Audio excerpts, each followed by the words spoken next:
If you boil it down to people, people being well in the workplace, if people are well and they're engaged in their work, they're going to be more productive.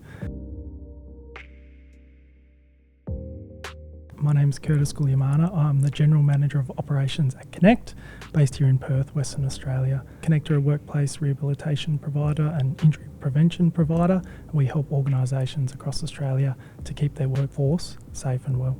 With your experience working at Konekt, what are some of the key strategies that businesses can implement to help support the mental health of those that are working in their workforce? I think working in this space, quite often our services are turned to when things don't quite go as planned, or they might think about us naturally when injuries or illnesses arise and people need extra support.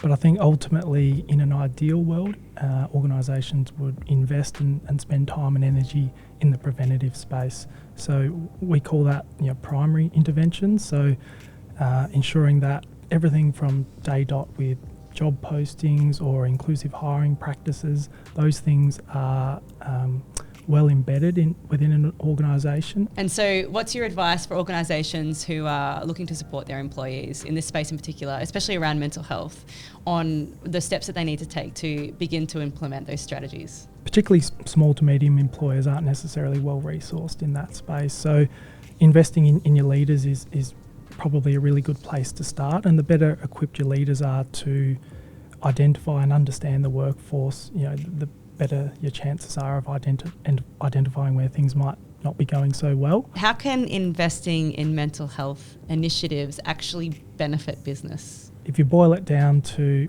people, people being well in the workplace, if people are well and they're engaged in their work, they're going to be more productive.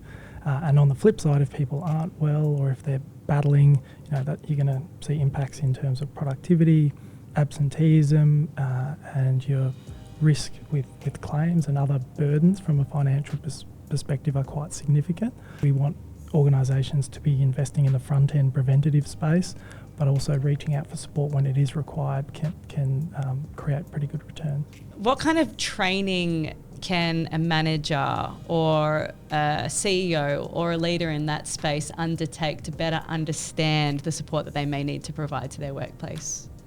Yeah, I think it can be quite diverse. I think awareness and inclusivity training, in whatever format that looks, is really important to undertake. We need our leaders and senior management to understand that we are and we should be working with a diverse workforce, and that we need to work proactively to accommodate their need.